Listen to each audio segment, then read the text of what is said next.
My kids introduced me to the phrase FOMO a while back. If you don't know what it is, you're actually experiencing it. It is the fear of missing out. Now, that may sound like a phrase that a high school student came up with, but that's not true. It wasn't a student. It wasn't Madison Avenue or the Rolling Stone. It was actually a phrase that came out of the business world, coined by a Harvard MBA. FOMO was the thing that paralyzed business leaders from making a good decision. That was way back in 2000, and FOMO has come a very long way. We're in our stay-at-home, something like day 35, even though it feels like day 350, and FOMO has gone global. We all have it. Our FOMO is all over the place. You may have FOMO as you are missing out on that first pitch on opening day, or your wedding, or your 21st birthday, or your graduation, or your spring sport that just disappeared, or the Masters, or your grandchild or your niece's first birthday. One of our families at Grace has turned the FOMO into a family activity. This is the Myers Quarantine Wishes Jar. What would you put in that wishes jar today, that FOMO jar? I've heard some of you talk about the things that you're wishing for, that you're longing for. You can't wait to call up your friends and go out to dinner at the last minute. You can't wait to have a reason to put on makeup. You can't wait to hit the course or the courts. You can't wait to set up Becca, even though it was 5 o'clock in the morning. Maybe you need your own FOMO jar. Well, today, of course, it's only a week past Easter, and I want us to think back to that very first week after the first Easter and put ourselves in Thomas's shoes, because Thomas had a big case of FOMO. Remember what happened last Sunday? Mary went to the tomb that Sunday morning, and she didn't go thinking that Jesus was going to be alive, and she got to the tomb and the stone was rolled away. And so she went back and she got Peter and John, and they raced to the tomb, and John won. He got there first. And he looked inside and he believed. But then Peter and John, they headed back to Jerusalem, and the disciples were a bit paralyzed. They were stuck. They didn't know what to do. They were all there together this night, and they were behind a closed door. It was actually a locked door because they were so afraid of the Jews and what might happen to them. And they still didn't fully understand what that empty tomb meant. And then Jesus showed up. Jesus showed up, and they finally understood. Jesus had stopped breathing. They saw it. And then he showed up, and he was alive, and they saw it with their very eyes. This was the defining moment for the disciples. It wasn't the empty tomb, it was seeing this risen Jesus, this breathing Jesus. But there was one guy who missed small group that week. And what a night to miss. And that, of course, was Thomas. Now, we don't really know a whole lot about Thomas. We know his unfortunate nickname, Doubting Thomas.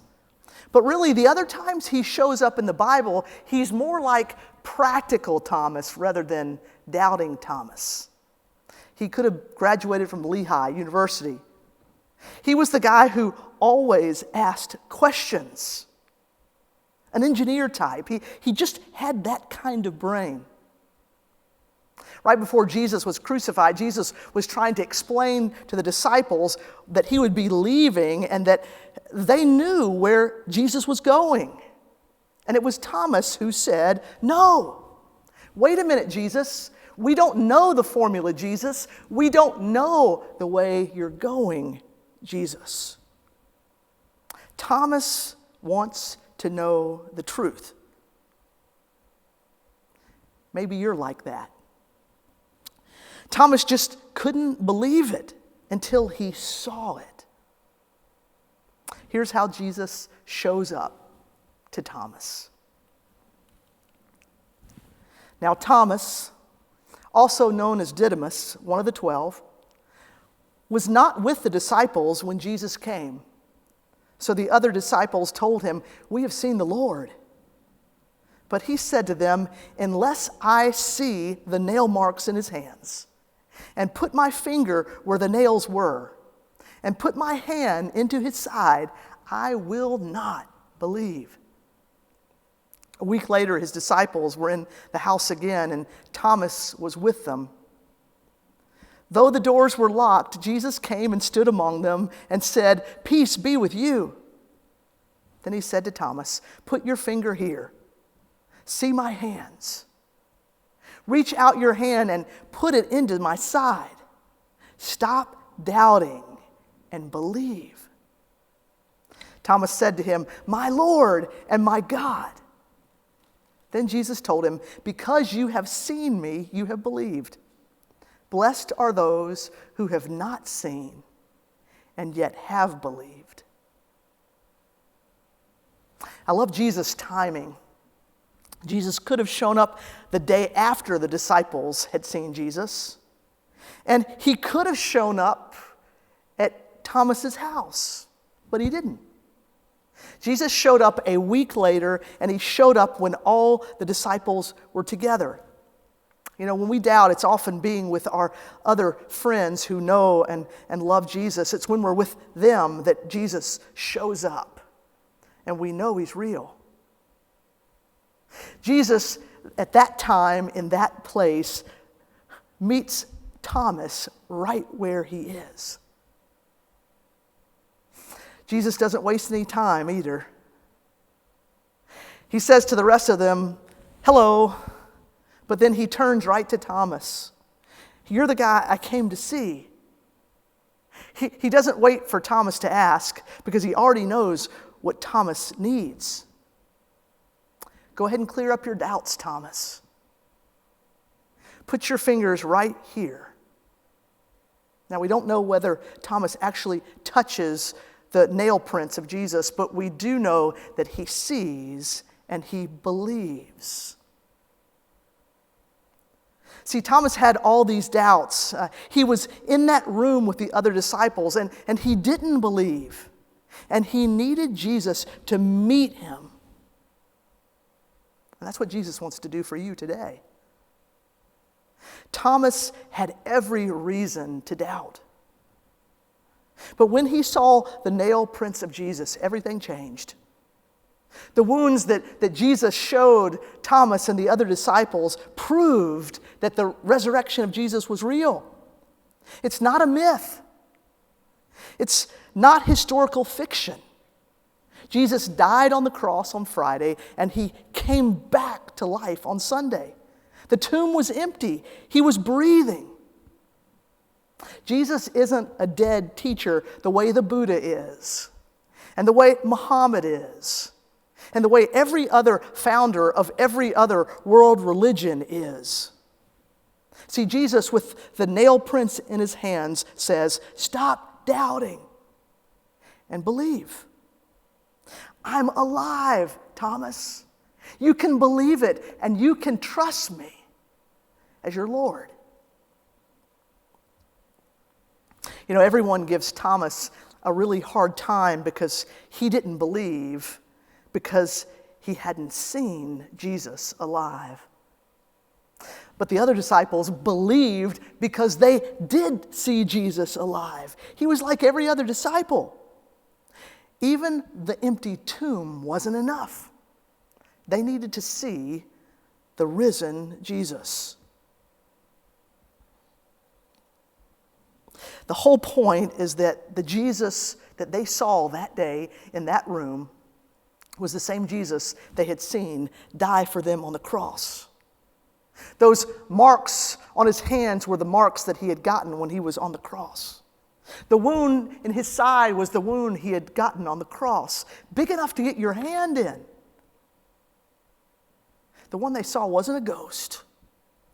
It wasn't someone pretending to be Jesus. It was Jesus. This is the body that the grave clothes couldn't contain any longer. And that day, Thomas could still see the wounds the nails had made. But he could also see that Jesus was breathing. The same Jesus who died was now standing right in front of him. And those wounds told Thomas and the disciples and all other believers after who would read this firsthand account that Jesus really is alive. His hands and his feet were the first hard evidence of his resurrection. Jesus says, stop doubting and believe. But it could be more literally translated from the Greek, you have believed in me, now continue to believe in me. Thomas may have been the last holdout of the disciples. But after seeing Jesus, he makes the most complete profession of faith of all the disciples. He says, my Lord and my God. You know, Jesus had come to Thomas in the most personal way, just for him. And now Thomas responds in the most personal, profound way. When he said that, he was saying that Jesus was the risen Lord. He was saying that Jesus would be the Lord of his life. And you know, when you say Jesus is my Lord, it's personal. And it's singular. When you say Jesus is my Lord, you can't have more than one Lord in your life. But he's also your Savior. See, Thomas had to decide once he knew that Jesus was alive, that he was changed in that moment. The wounds that day gave Thomas all the proof that he needed. It met his doubts. Now, not only did Thomas come to that room where he would meet Jesus with doubts, Thomas had his own wounds. Thomas, like every other disciple, had deserted Jesus. Thomas had broken things in his life. Thomas had sin in his life. But Jesus understood all of that. See, Jesus' wounds healed every wound that Thomas had ever had or would ever have. Now, I don't know what your story is today. I don't know what wounds you've had in your life. If you look closely, you can see a scar in the corner of my eye. I got it when I was 10 years old. It's still there, and it tells a story. I was jumping on a trampoline with one of my best friends, and literally we collided in the air, and I've had that scar ever since. On my back, I have a very long scar from 2 back surgeries. You know, I've been blown away as I've looked at social media this week by the selfies I've seen on social media. Selfies of exhausted faces that are bruised and creased from all this protective equipment, usually paired with dark circles under their eyes because these faces are so weary. Those wounds tell a story. Now, you may have wounds on the outside, but even more serious are your wounds on the inside. You can get inside wounds in lots of ways, but those wounds leave a different kind of mark on your life. And they too tell a story. A few years ago, I heard the operator of a Chick-fil-A store speak about how they train their employees and how they try to help them understand every person that walks into their store has a story. And this is the video that they show as a part of their training. Here it is.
Everyone has a story.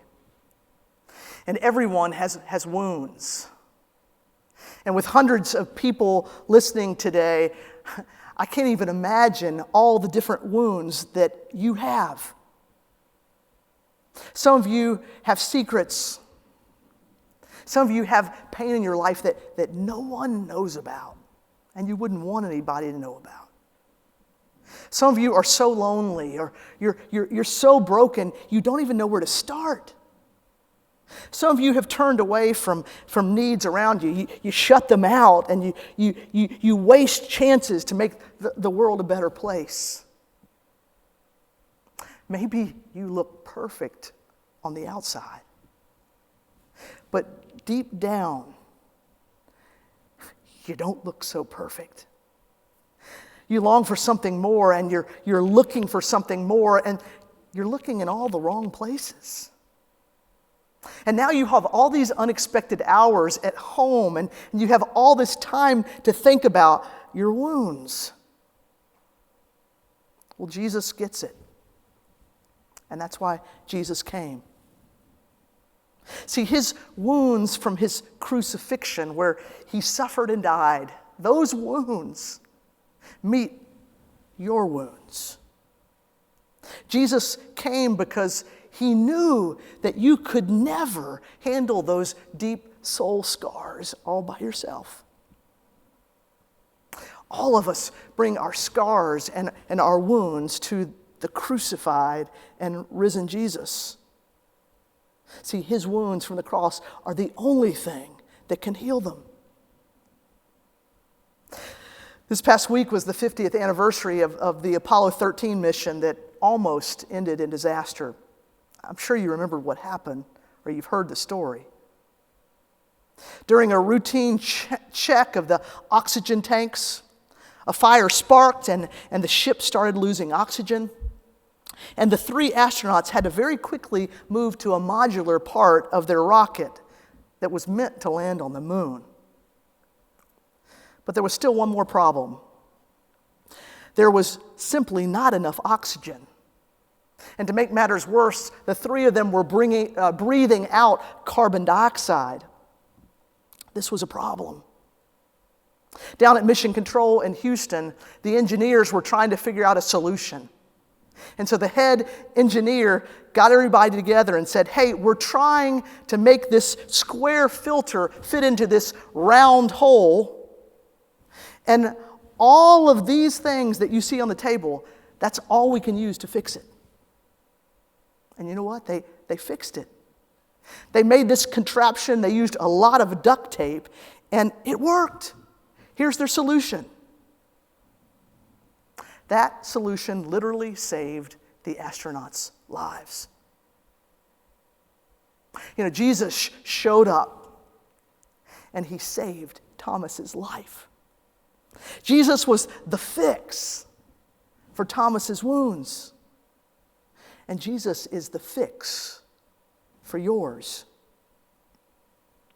Jesus showed up that day because he wanted to see Thomas. He was on a mission to see Thomas. And Jesus could have said, well, hey, I got to see all the other disciples, enough of that, and Thomas will catch up. It's not what he said. Jesus came specifically to see Thomas because Jesus cares about the one. Jesus cares about you. Did you notice the first time Jesus showed the disciples, he said, hey, take a look at all my wounds. But this time, when Jesus shows up, he goes a step further. He didn't just show Thomas the wounds that he had. He said, Thomas, come closer. Come close where you can not only see the wounds of mine, but you can touch the wounds. See, Jesus cares about your story, and he wants you to get that close. He doesn't just show up in one room at a time in these days. He shows up all over the place. Right now, wherever you are, if you call him, he's with you. And he knows your story. He knows what you've missed out on. He knows your doubts. He knows the wounds and the scars in your life. He knows what hurts. He knows when you're on the edge. He knows when you can't handle one more Zoom call with that difficult coworker. He knows that you can't do one more math problem with your kid. He knows you're worried about your job and your 401k. He knows you're stir crazy or lonely or desperate. Don't miss out on what Jesus wants to do right now in your life. See, Jesus went out of his way to meet Thomas. But he didn't stop doing that with Thomas. Jesus is still showing up.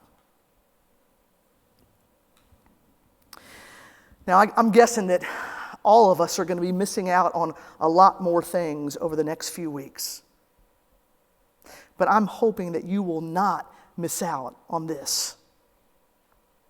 If you'd like to meet Jesus, if you've never said yes to him in your life, or if you need to meet Jesus again, you haven't been around him or he hadn't been a part of your life for such a long time, all you have to do is ask. Invite him into your hurt.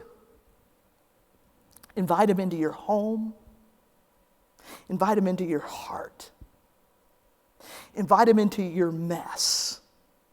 See, he came because he doesn't want you to miss out. This week we're doing something a little different after the service. I'll be live on a Zoom call, and you're invited. If you're wondering what it's like to follow Jesus, if you've got questions about what I said in the message, or you want to know the next step to take, if you'll just text the number that you've seen on your screen, they'll send you the Zoom call and join me for 30 minutes right after the service. I would love to talk with you about all these things. See, Jesus showed up to Thomas, Then he showed up to 500 more people. All of them were eyewitnesses that saw Jesus alive. And these eyewitnesses didn't just talk about Jesus. It literally changed their life. So much so that many people put their life at risk to say that they follow Jesus. They were changed forever. One pastor put it this way, said, when a great big truck goes over a tiny little bridge, sometimes there's a bridge quake. And when a big man goes onto thin ice, there's an ice quake. But whenever Jesus Christ comes down into a person's life, there's a life quake. I'm praying for a life quake for you today. Jesus, Thomas saw you and he believed. And right now, Lord, I'm praying that you will open the eyes to people who have never, ever said yes to you. I'm praying that you'll show up for people who haven't talked to you in years. I'm praying that you will show up for people who got hurt by someone at a church a long time ago. I'm praying that you'll show up for people who feel stuck and don't know how to make a step towards you. Jesus, thank you for making it so easy. We want to say what Thomas said, that you are our Lord and our God. And we pray this in your bold and beautiful name, Jesus. Change our lives.